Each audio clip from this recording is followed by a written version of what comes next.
Hello, good evening, and welcome to the special meeting, March 23rd, 5 p.m. Roll call, please. Ms. Acosta? Here. Ms. Fabry? Here. Mr. Fiocchi? Here. Mr. Holmes? Here. Mr. Rivera? Here. Mr. Sabrana? Present. Mr. Silva? Here. Mrs. Cataspati? Present. Ms. Spinelli? Here. In compliance to the New Jersey Open Public Meeting Law, commonly referred to as the Sunshine Law, the Vineland Board of Education has caused notice and posting of this meeting to be sent to the following: announcing time, place, therefore, agenda, etc.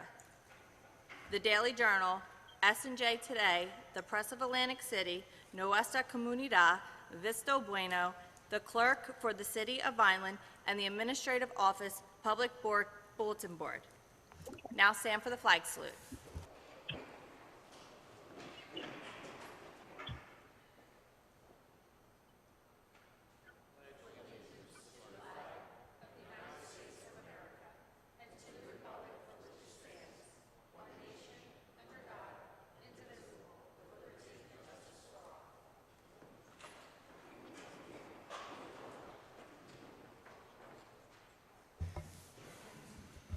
Thank you. We will now move on to our public comment on agenda items or any other matter. Please limit yourself to 3 minutes. Do we have any yellow slips this evening? None at this time.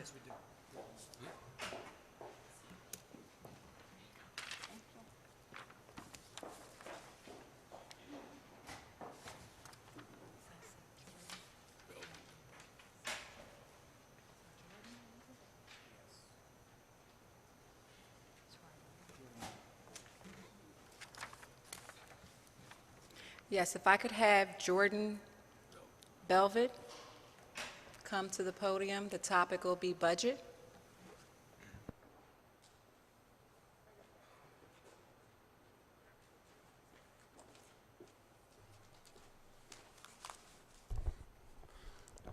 Hello, I'm Jordan Belvitt. Thank you for allowing me to speak. I wanted to speak on the budget for this meeting. I'm a class of 2017 graduate from VHS. I did 4 years of track and field on the team. I have a younger sister who's 12 that is attending Memorial currently, and I wanted to speak on increasing funding for security, as I hear stories from her, not every day, but here and there, from different fights happening at her school, different students bringing in vapes, bringing in illegal substances, trying to think of the way to word it, sorry, where she feels unsafe on certain days, and I think back to when I was in middle school. I didn't know what vaping was. Granted, it wasn't as big of an issue then. Well, I don't think I ever saw weed at that point, which I can think of 3 separate instances where she has seen another student with it, and that going back to September when we had the different TikTok trends of different students destroying public property and having a lack of security for watching bathrooms and having them all open in the building, and having students have to walk across the building for them. Or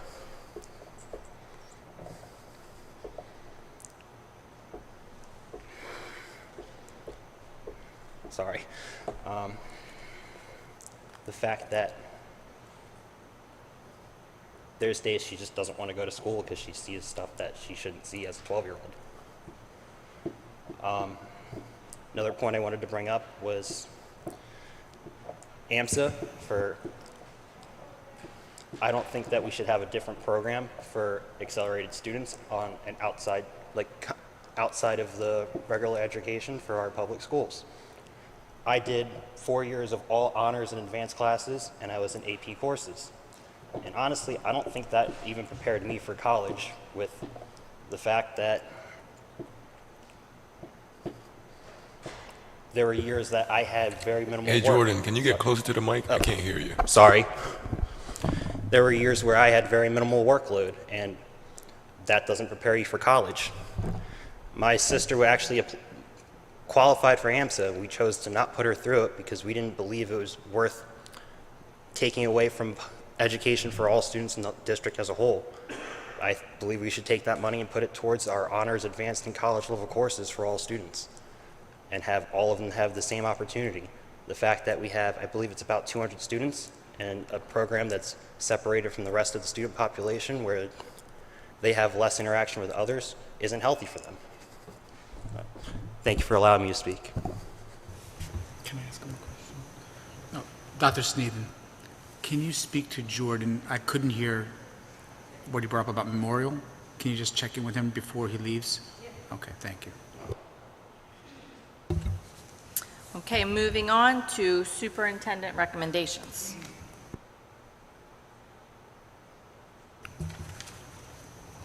Any questions or comments regarding the budget? Okay.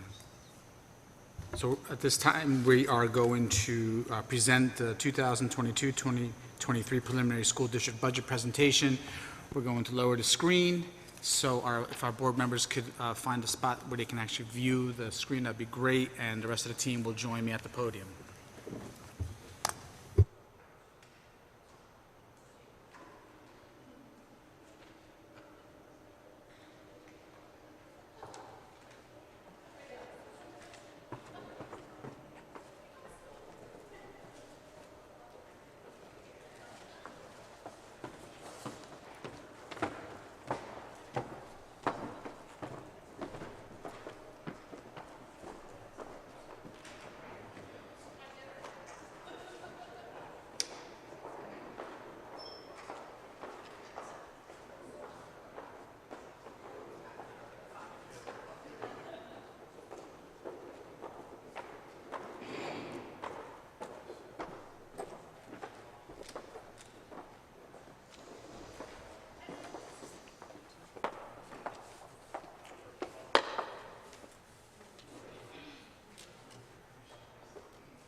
Okay.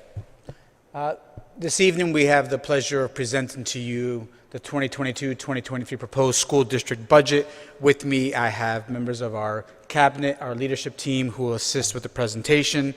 I hope you find it informative, and as we will be, of course, available to answer any questions. This is our preliminary proposed school district budget.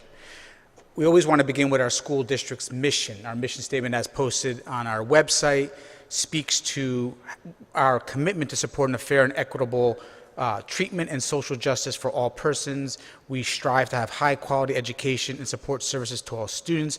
We seek a learning environment which welcomes and challenges all children. We exist to prepare Vineland children for the rigors of higher education and/or rewarding employment career. Learning is enhanced when diverse ideas and viewpoints are exchanged in an educational setting. We welcome a rich and diverse pool of qualified applicants for each employment opportunity. Our mission is to effectively teach and support our multicultural student population with talented and dedicated professionals. This is our district's mission as adopted by the Board of Education.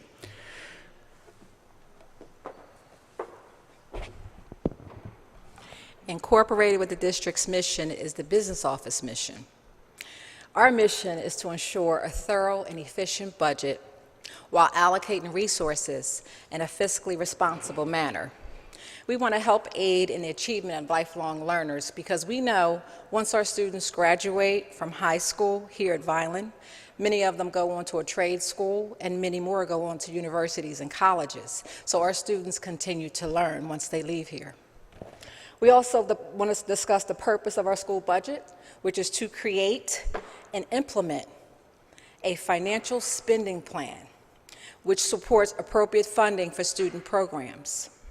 The goal of school budgeting is to strategically align spending to enhance and support student achievement. So as we planned and prepared our budget, we kept a few district priorities in mind. Of course, we want to focus on student achievement, curriculum development, parent and community engagement, developing the whole child, staff development and well-being of our staff members, and the upkeep of our facilities. So our commitment to the community and to our Board of Education is to focus on academic rigor, program reviews and development to enhance student growth and achievement, to look at the portrait of a graduate and annually analyze the pre-K-12 experience to prepare students for success. And of course, smart purchasing, distributing resources with a mindset of fiscal responsibility and a return on investment to maximize our purchasing. Again, a commitment to social responsibility for our students, our faculty, and our staff. And cutting-edge education, creative and student-centered programs and courses of study from pre-K to 12th grade. And innovation. We want to explore innovative partnerships and learning experiences. These are our commitments to the Vineland Public School community.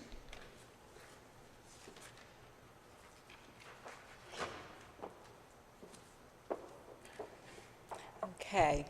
The overview of the budget, this is something that I discussed back on March 2nd, but I just wanted to bring this back to light just to give you guys an idea of what we do as an overview. We have the annual budget process. State aid summary is going to be a discussion, as well as our proposed tax levy and other revenues, and our proposed expenditures, which is also known as our appropriations. Here we have some of the steps, our steps listed, and what takes place during the course of the school year. We actually start in the fall. We talk about our previous budget. We roll in our salaries. We have meetings with principals, administrators.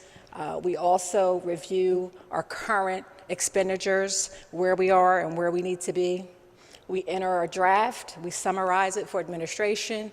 We also have small groups with our board members, and we present it to the full board.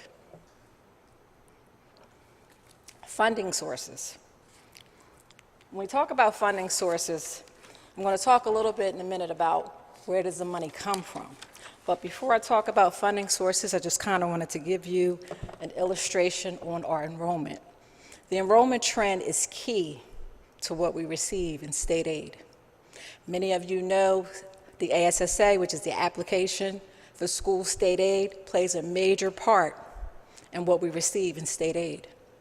So if you look at our enrollment trends, looking at 17-18, we had close to 11,000 students. Fluctuated down a bit, and then in 19-20, we had about 10,000, a little over 10,000.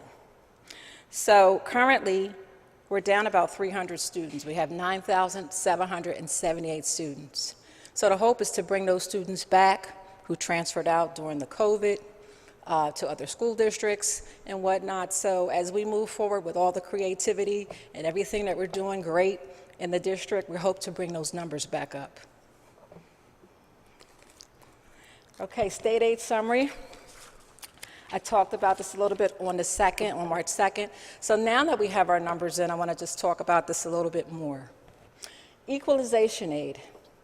Equalization aid came in at $94,779,485.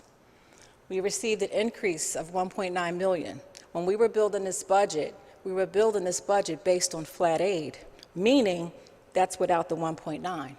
We built it based on our numbers that we received last year. So that's a great thing. In the year prior, we received about $2 million. So 1.9 gave us the opportunity and the means to continue forward and be more creative.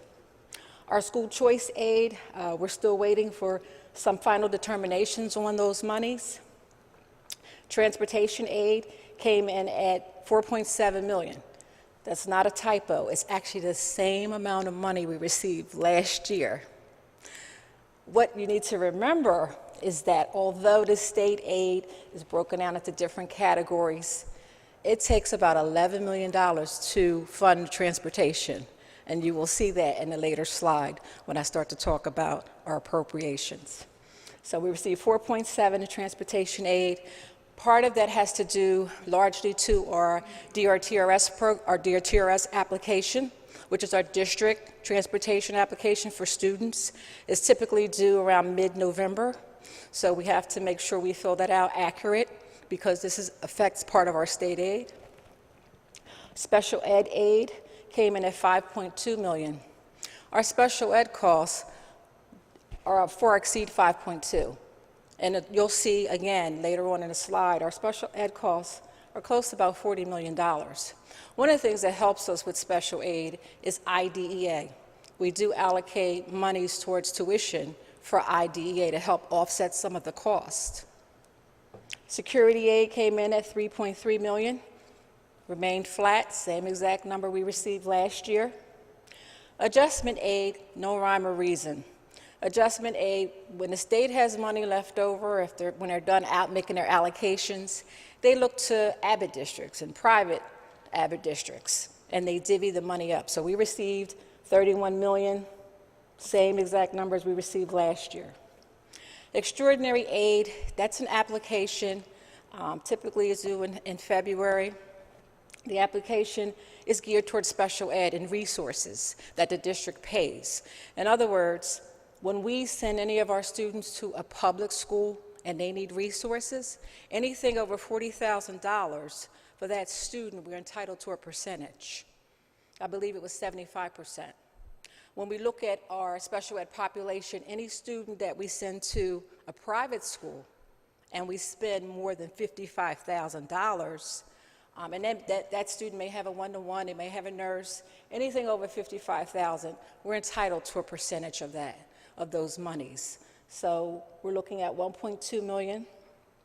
Our total general fund, now this does not incorporate any of our grants, just the general operating budget, is coming in at $140,568,774. To continue with our revenues, our tax levy. Our tax levy has been pretty consistent. We've been able to increase that at 4%. So the number that you see, the $27,788,147, is 4% above the year prior. Fund balance. Fund balance is also known as surplus. Fund balance came in a little, $14.7 million. The year prior was $13.5. What I want you to remember is that these 2 years were COVID years. With that being said, we have $5.7 million in 2021. That's where we need to hone in on, because what's going to happen is once we go through a full school year, typical school year was 2021, our surplus will not be 13 or 14. It's going to go back down to the norm. The norm is anywhere between 4 and 6 million. I do have a chart later to illustrate that. Our state aid, a little bit of a bump there, $140 million. Other general funds, is miscellaneous revenue. We talk about miscellaneous revenue, we're talking about interest on our bank accounts. We're talking about the old buses that we sell on govdeals.com. We're also referring to tuition from other LEAs and advertisement fees that we receive from advertisement companies that want to advertise on our buses. Medicare, that's also known as the SEMI program. What does SEMI stand for? SEMI stands for Special Education Medicare Initiative. That is a grant. We have to fill that out when we have more than 40 students in special ed that have resources. I believe we have a little over 1,200 students in that program. The state makes us budget and put this money in as revenue. Typically, they do a projection. Their projection came in at $409,000. We're only obligated to project 90% of that. So we're projecting $368,338. So typically when the quarterly reports are due, and then there's an annual report due at the end of the year, we incorporate any of the OT, PT services that the students may need it at that time, or anything else that's considered a service or professional service. So that brings our total general fund to $184,502,751. State computation. This is an interesting slide because this is actually one of the things that we discussed when Mr. Yano and myself had a mid-year budget review back in December with the county. So they are very aware of where Vineland is when we speak to the school funding formula. So the local fair share as determined by the state, $63 million. Our proposed tax levy at 4% was $27,788,147. The amount below the state requirement is $35 million. So that means that Vineland is being undertaxed. We're under adequacy. There's modules in the budget and the homeroom software that indicates that we're undertaxed. So like I said, the county is aware of it. I don't know what they're going to do in the future in terms of bringing that school funding formula to fruition for everyone, but I just want to give you an idea of where we are. This pie chart is an illustration of the budget revenues that I just reviewed. Other general fund is this little slither, I believe it's yellow, that's coming in at a little over 0.5%, 0.6. If you see the big gray area, that big piece of the pie, that's 76%. That's our state aid. So our state aid is very important. That's why it's important that we take advantage of all the different applications, the ASSA, the DRTRS, all those fall applications, because they determine how much aid we're going to receive. So that's 76%. That's a big, almost 2/3 of that pie. Tax levy is the dark blue area up top. That's coming in a little over 15%. So 15% of our budget is from tax levy. Use of fund balance, which is surplus, that's coming in at 8%.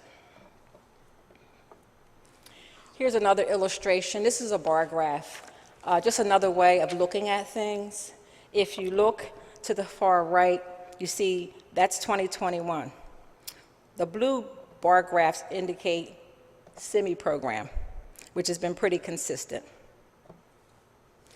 The green to the far right is lower than the green in the middle and the one to the far left. Those green bars represent our use of fund balance. That's our surplus. It's lowered in that last bar graph because that's typically the norm.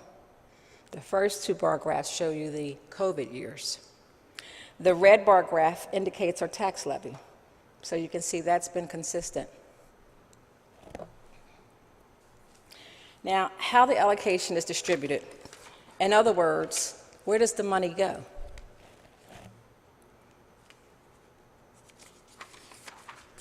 Appropriation trends. Appropriation is the same thing as expenditures. So just to give you an idea, regular programs, we budgeted a little over $52 million in regular programs. So what makes up regular programs?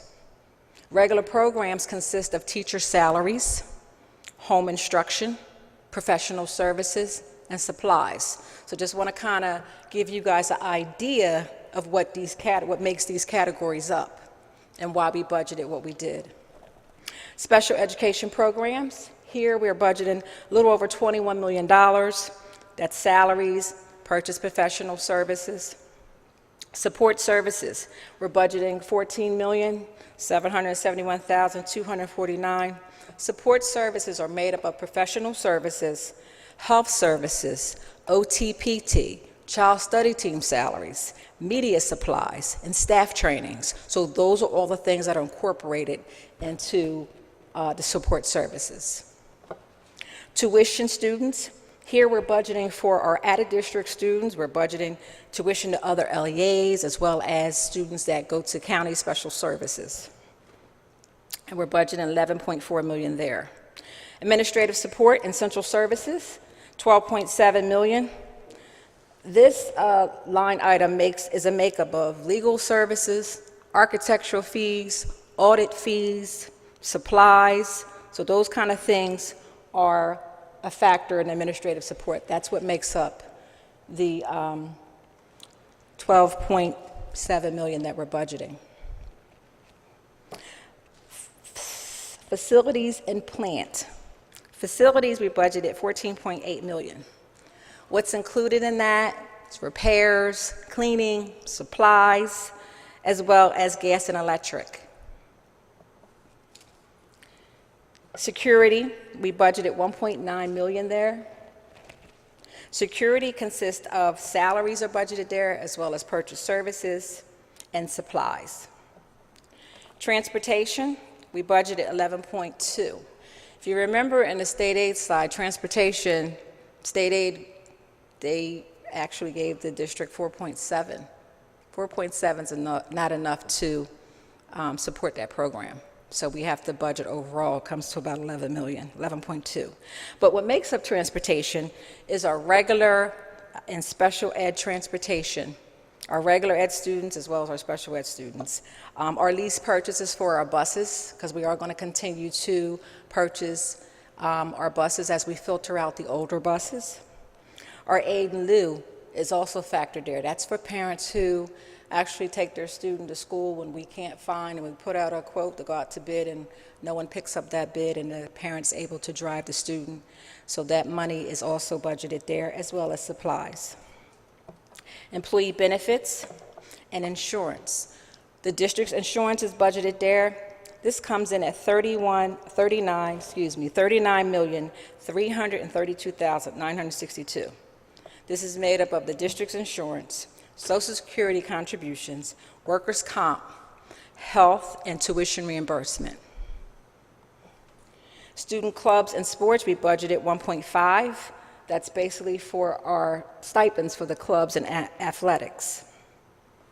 Capital outlay, we budget a little over $3 million. That actually incorporates some of the equipment that the district wishes to purchase, such as a backup lift, a dock leveler. Technology upgrades to the firewall is also budgeted in that line item, as well as a salt and maintenance truck. Maintenance reserve, we set aside $2.8 million. We did the same thing last year. Maintenance, when we're able to do that, that is actually a good thing for the district, because you never know what will happen with state aid or any of our other revenues, and it's good to have that in case we have an emergency at one of the buildings. We have money in maintenance reserve. So that is a great thing that we were able to do. That brings our total appropriations to $187,393,983. This is an illustration of our expenditures. Again, appropriations, same thing as expenditures, how we're spending this money. If you look at this pie chart, this gives you an idea. Capital outlay is coming in at 1.7. That's the top yellow slither. That's coming in at 1.7%. I'm going to give you percentages to give you a better idea. Employee benefits and insurance, that's the bigger gray part of the pie to the left. That's coming in at 21.3%. As we continue down, transportation is the orange slither of the pie. That's coming in at 6.1%. Facilities, 8%. Administrative support and centrals coming in at 6.9. Tuition, 6.2. Now, if we go to the right of the pie, the bigger blue shaded area, that's regular programs. That's incorporated to teacher salaries and instruction. That's coming in at 28.2. So if we were to take regular programs at 28% and we were to add it to our employee benefits at 21, we're coming in about 49% for salary and benefits.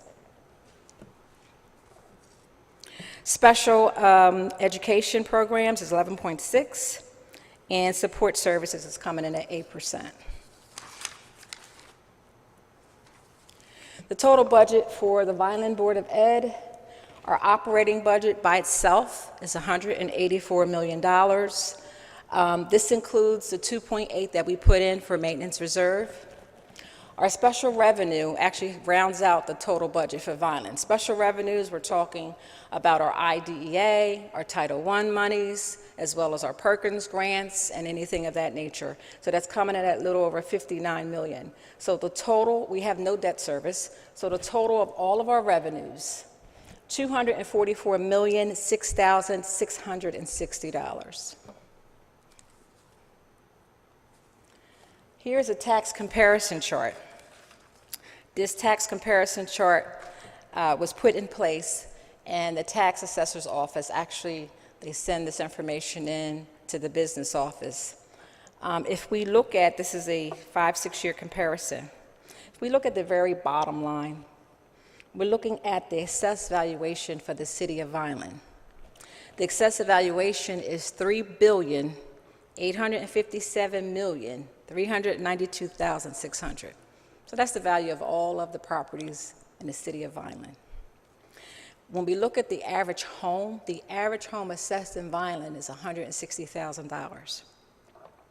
We have our tax levy coming in a little over $27.7 million. We look at our school tax, the tax rate for the school is coming in at 0.72, but then the tax rate itself is a little over 2%. So you're looking at an average cost, which hasn't really changed much. We're looking at mid-30s, mid-40s, somewhere between that, as far as the average that a homeowner with a home averaging around 160 would pay. 5-year tax rate. Again, we received this information from the tax office.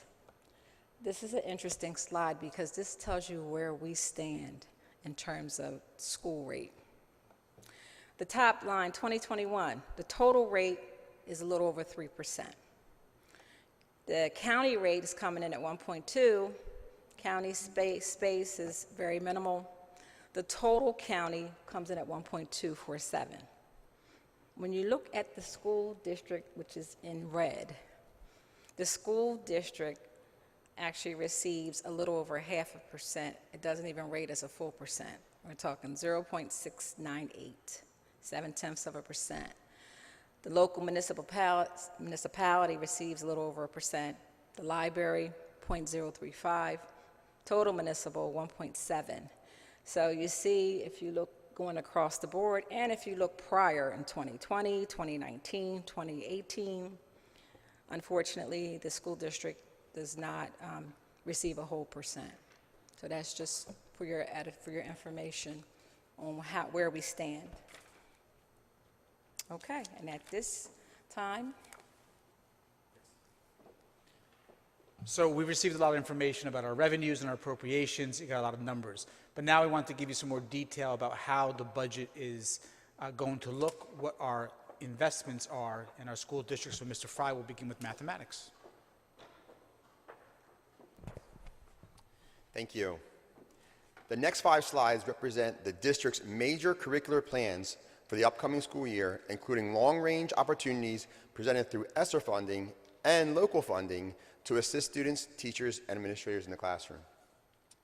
The purchase of new mathematics instructional resources in grades kindergarten through 12 will assist teachers and students in addressing the New Jersey learning standards. The teachers will be provided professional development on the implementation of the program and continued support over the next 2 years.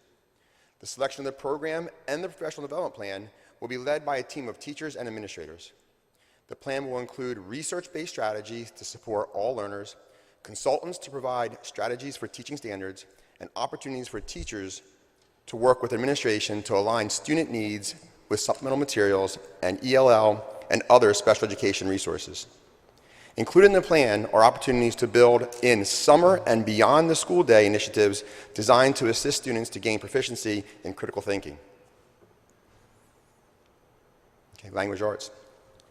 The English language arts purchases will allow students in grades kindergarten through 5 an opportunity to engage with print and digital materials designed to accelerate learning in an effort to minimize the long-term ramifications of the COVID pandemic and subsequent learning losses.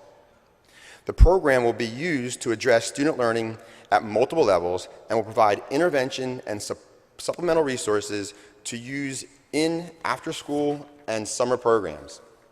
The purchase of a bilingual component is intended to provide systemic phonics instruction for reading and writing in English to bilingual students. Professional development will be balanced between short and long-term initiatives offered in both synchronous and asynchronous platforms. Finally, the district is planning to follow the success of the initial Foundations implementation with the expansion of Foundations curriculum into 3rd grade.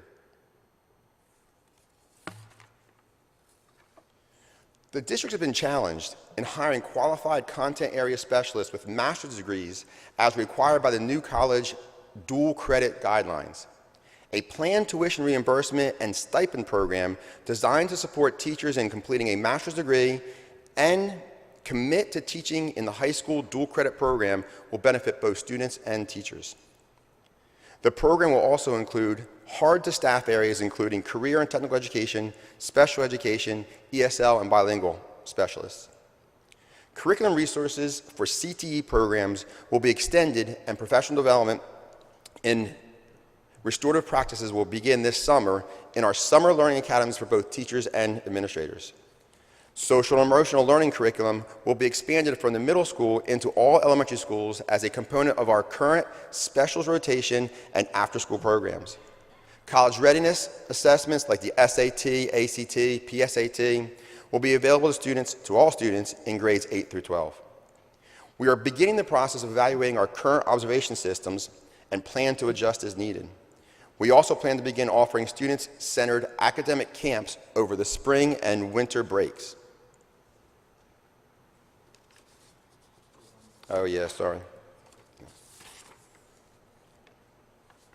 Science technology. The requested science technology purchases include science materials that are necessary to equip students and teachers with the appropriate resources to address students' needs through hands-on investigations. We will be implementing a new high school biology curriculum and expanding our current list of online digital resources to include Gizmos, Generation Genius, IXL, Albert I.O.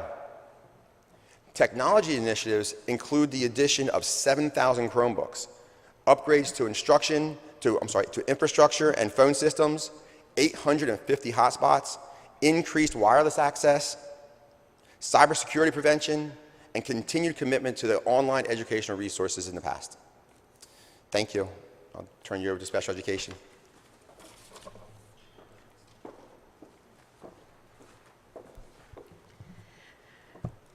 Good evening. As many of you know, our goal continues to be, as a district and our department, how to strengthen and improve our current programs which we have within district so our students can remain within Vineland Public Schools being educated in the least restrictive environment. As all of you know, many of our rules and regulations are governed by Chapter 14 in New Jersey Administrative Code, so there's not a lot of wiggle room when it comes to staffing, teachers, aides, those types of things. And as our programs continue to grow, our staff needs to continue to grow. So if you look at our investment of our special needs or our diverse learners, you can see that our autism program has the need to expand due to the number of students that we have currently in our preschool, which is moving up into our elementary programs. In addition to those teachers, we do have students who are medically fragile and that are coming into district that may need to have a one-to-one nurse assigned to them. Typically, in years past, students with one-to-one nursing may have gone to out-of-district or special needs schools, but because of our commitment to our students and our district programs, these students are continuing to remain in our current programs. We're going to continue in conjunction with our content areas to continue the implementation of our specialized reading and math programs in our self-contained and in our resource rooms, kindergarten through 12th grade. Right now, actually prior to COVID, the Vineland Public School District and Monmouth University were in partnership with a program called Autism Program Improvement Project, which is acronymed as APIP. That partnership will allow Monmouth, who has been procured by the state, to come in and look at our programs, give professional development, tell us how to strengthen our current program, which is a strong program, but we always know that there's room for improvement and room for growth. We plan to expand our life skills curriculum for our self-contained populations, kindergarten through 12. We plan to align our community-based instruction, K-12, with our career readiness standards. As many of you know and have visited, we do have a transition program for our 18 to 21-year-old student population at the high school. And because of COVID and not being able to have real-life work experience, the program has not been to where we wanted it prior to COVID. We're looking to rebrand that program. We're looking to create continued partnerships with our communities to get our students vocational experiences and real work site opportunities. Again, due to COVID, our Special Olympics program went by the wayside. We continue to want to be partners with our Area 8 New Jersey Special Olympics, so we are resuming that program. And as COVID taught all of us, many things can be done remotely, many things can be done with the help of technology, and many assessments that are needed to find eligibility for our students have gone through the phase of upgrading so it can be done through technology. So we are looking to support our child study teams with technology that will be able to have assessments done via an iPad, via online programming, allowing parents, instead of taking paper and pencil assessments, being able to use technology for parental inputs and parental input and checklists. So that's our vision. That has always been our goal. And as always, if you have any questions, please feel free to reach out. But I'm going to turn it over to Mr. Farinaccio, who will talk about facilities.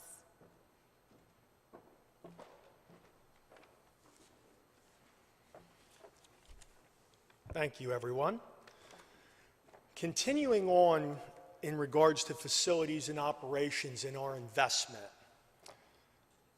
we have, we are planning to purchase a much-needed Class 7 salt vehicle. Ms. Leary spoke a little bit about that. Something that we can handles the district coverage in regards to those slip, trips, and falls and inclement weather. A communications vehicle is part of that expenditure and that costing. Moving services. I can talk a little bit about that when we cover projects, but we're looking for some supplemental personnel in regards to all of the HVAC work that we are planning over the next several summers. Commercial grade mowers, that'll be to replace and upgrade some units in our department as well as athletics. The construction trades classroom that we're working towards with that new curriculum now. There's going to be some renovation work and some preparations for those, in particular for that classroom and that program.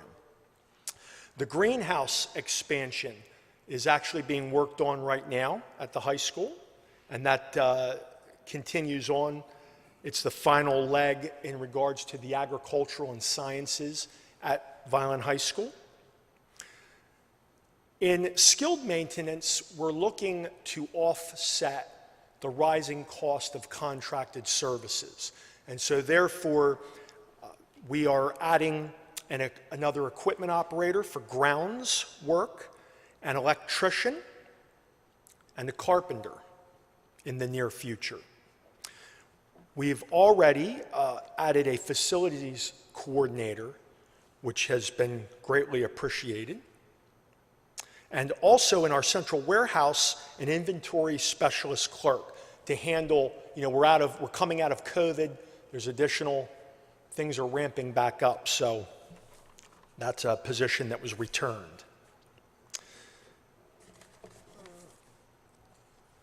In regards to our investments in building projects, this has been quite the challenge. I think we're all living it to some extent as we're going out to our markets and shopping and all of these things, but we're in this challenging times in regards to inventory, services, manufacturing delays. And so within our budget, right now, we have scoped full HVAC replacement for Menny's and Durand, and we're hoping to finish. We have Winslow Phase 1 already awarded, and Dan Barcy is going out to bid in 2 weeks. I feel very proud of the support and the collaboration within central administration and our board, just to go on record, because I've been sitting several days with facility directors all over the state, and Vineland is ahead of the game. There are facilities and districts just talking about getting on board with the HVAC projects. We're out to bid on 3 of them already, and fourth is coming. Window projects. DiPolito, Rossi, and Barcy actually are in transit, shipping. That was something that was started out of the gate almost a year ago with delays.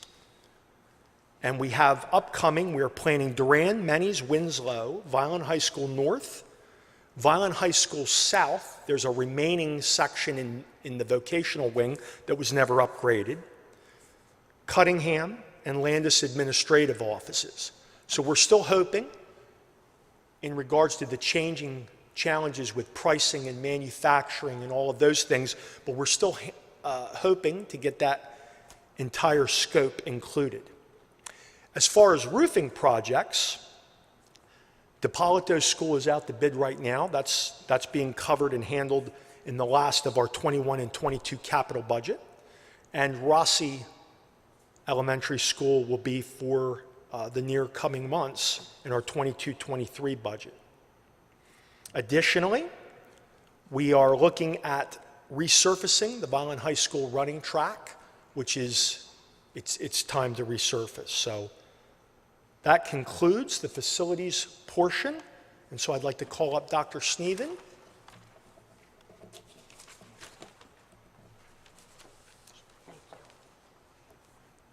Good evening.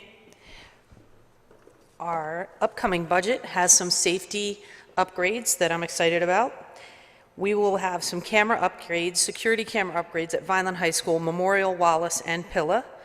Our budget includes 6 additional guards, 5 will be assigned to schools, and 1 will be a roving officer at the Vineland High School campus for the change of classes and campus security.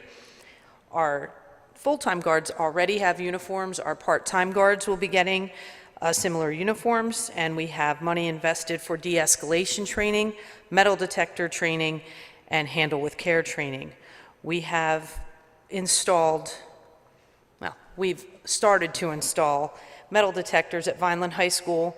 They will also be installed at Memorial, Wallace, and Pilla. We are currently training our staff, and more information will be given to the school community as we begin to utilize these new metal detectors. In addition, at Alyssa's Law is a security grant that this year Vineland will be coming into compliance with, and we will be installing silent alarm panic buttons at each of our buildings and brand new card readers, so our ID badges will work. And we have also planned for a modified structure to our supervisory support in the safety area. Now I'd like to introduce Dr. Rossi.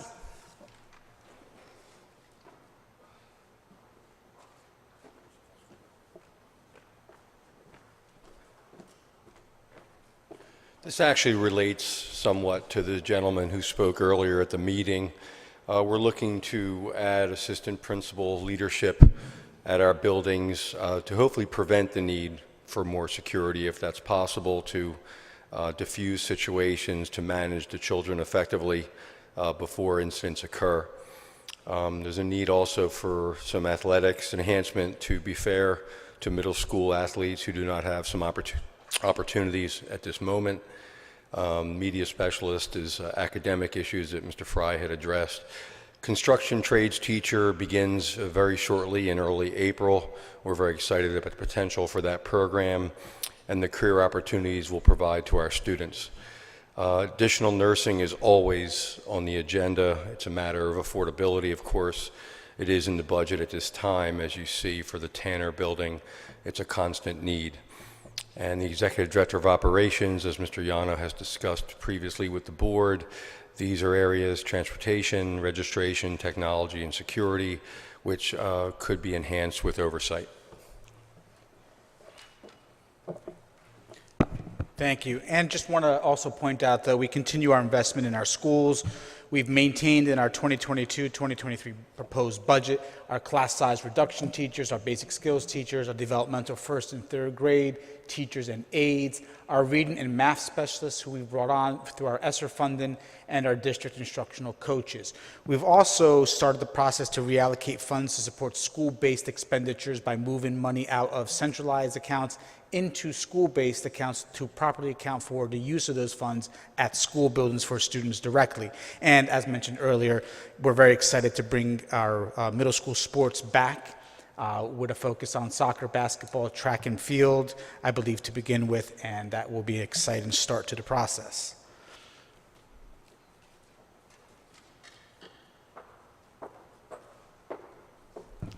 To continue our investment in transportation, we were able to actually add an additional assistant coordinator. We replaced one and we added one, so we have a total of 2. They're doing a great job in that department. We also are looking to continue our lease purchase program of 28 buses. So as we filter in the new buses, we're going to filter out the older buses. And if you remember from last month's presentation by Mr. Hall, you know, when you have the newer buses, they last longer. When you have the older buses, we sell them on govdeals.com, but this will actually have a savings because the district wouldn't have to worry about maintenance, repairs, everything that comes down with a bus that's old and constantly breaks down. So we're going to continue our lease purchase program of purchasing buses, as well as modify department supervisor and structure.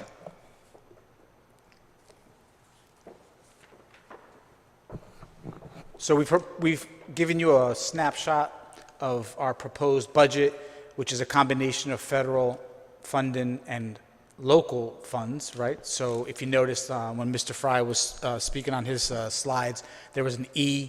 That E stands for ESSER funding. Our district budget, you know, includes the use of federal funds, CARES, ESSER, whatever it may be called at that time. We wanted to make sure you're aware of what we are funding from our district budget versus our ESSER funded positions, but it all comes together to support a comprehensive and cohesive budget. But we also want to make sure that you're aware, that we're aware of some concerns that as we move forward and areas that we need to keep an eye on, such as the cost of substitute staffing for our teachers, our bus drivers, our aides. It's something we are watching very carefully this year as we prepare for next year. The cost of fuel, everyone who drives, you know, a gas or diesel engine vehicle, and if you're lucky you have electric, you're okay, but right now most of us are seeing that sticker shock at the fuel pump. Our buses are seeing the same challenges as well, and our fleet of vehicles as well for the cost of maintaining them. Everything has gone up. Construction, this is something that Paul has talked about multiple times. The cost of putting a roof up is doubled. Windows doubled. Everything is getting more expensive. The cost of employees and their salaries increases. So all of our budgets are increasing. We're monitoring and making sure that we can hit all of our targets as best we can. There are some projects that may have to come off the list as we get closer to actualizing some of these projects and their final costs. And this is an important area, our increasing cost of benefits. You know, we've seen, we're projecting health at 5.42%, prescription costs at 5%. This is an area that we need to continue to watch into the future. Also, our salaried positions with our conclusion of some contracts and the beginning of the talk of extending into next year for other salary positions. And of course, we have ESSER positions that are funded this year, next year, and then that ESSER funding goes away. So we have decisions to make on what positions we will fold into the district-based budget and what positions will go away at that time. So that is our presentation to you. We've covered a lot of ground. And at this point, if there are any questions, we can address them now.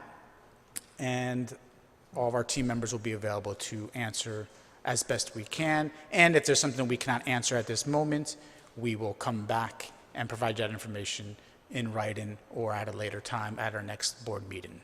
So, President Spinelli, I'll turn it back over to you. If you would like to, if you want to begin with any questions, or any of our board members. We probably should get to the microphones so we could catch your voices clearly on our video feed. So let's all return back to our seats, and then we'll start the questions there.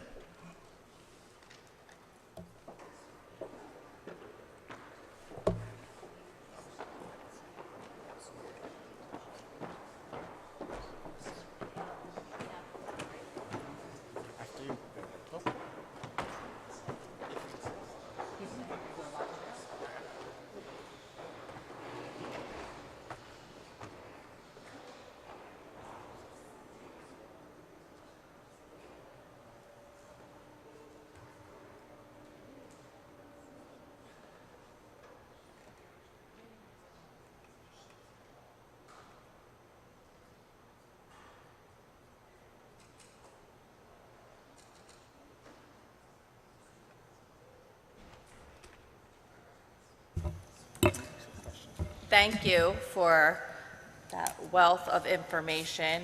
Great job to our central office on that presentation and all the information that is included in there. And I'm going to take it home and digest it, and then I'm sure us board members will have lots of questions. So moving on to superintendent recommendations, I'm going to hand it off to you, Mr. Yano. Thank you. So requesting discussion on the approval of the following item regarding the 2022-2023 preliminary school district budget for submission to the State of New Jersey Department of Education as follows. We have our general fund of $181,662,751 with a local tax levy of $27,788,147. Maintenance reserve, as noted, $2,800,000 for a total of $184,462,751. And you see our local tax levy stays the same at $27,788,147. Special revenue at $59,543,909 for a total of $244,006,660. And again, our local tax levy. Any questions or comments? Seeing none, Requesting approval of item 6A. do I have a motion? So moved. Roll call, please. Ms. Acosta? Yes. Ms. Fabry? Yes. Mr. Fiocchi? Yes. Mr. Holmes? Yes. Mr. Rivera? Yes. Mr. Sabrana? Yes. Mr. Silva? Yes. Mrs. Cataspati? Yes. Ms. Spinelli? Yes. On our agenda, we also have item B. I just want to make sure I read this, although it was included in item A. The approval of the local tax levy in the amount of $27,788,147. Requesting approval of that amount. Questions or comments? Motion? So moved. Second. Roll call, please. Ms. Acosta? Yes. Ms. Fabry? Yes. Mr. Fiocchi? Yes. Mr. Holmes? Yes. Mr. Rivera? Yes. Mr. Sabrana? Yes. Mr. Silva? Yes. Mrs. Cataspati? Yes. Ms. Spinelli?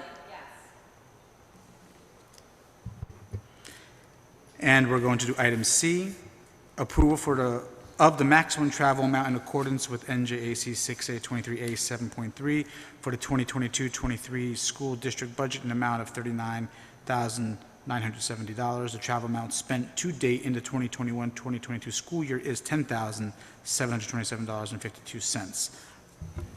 Questions or comments? Seeing none, So moved. Second.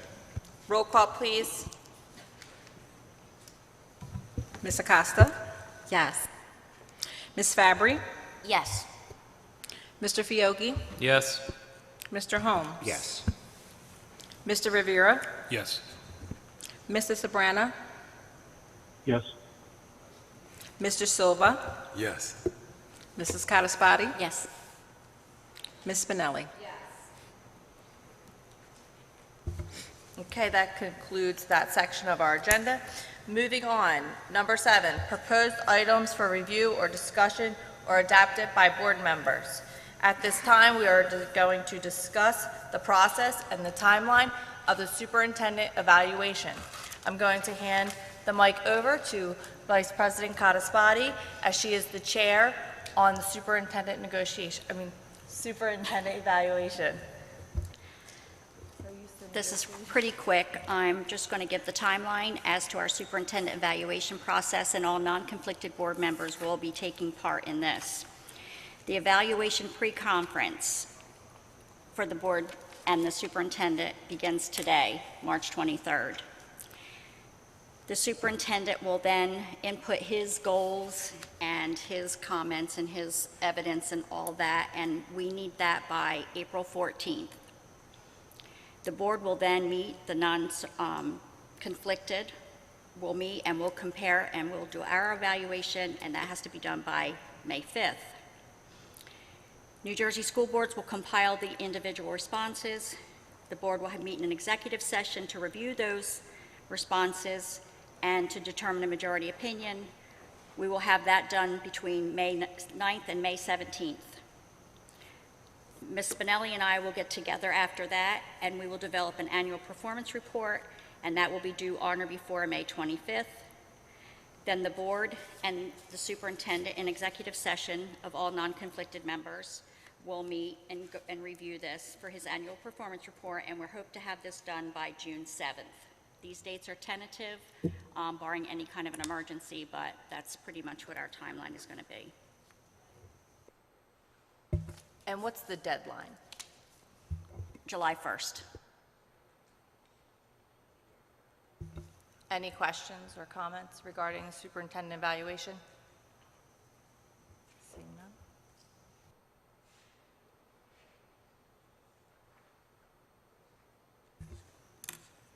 At this time, I'd have a motion to adjourn this meeting, or wait, no, hold on.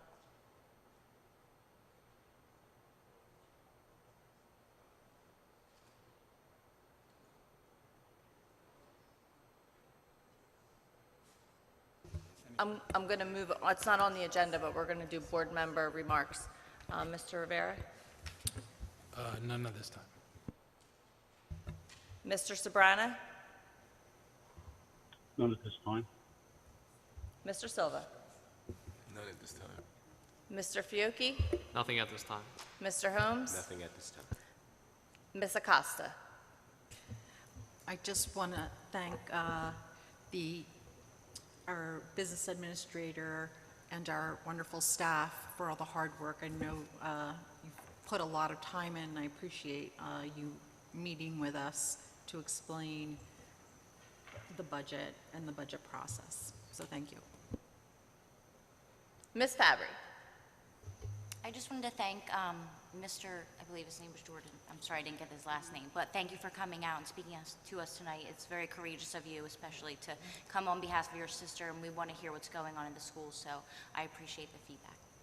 Thank you. Ms. Cataspati? I'd like to join in with Renee and thank you, Jordan, for coming out.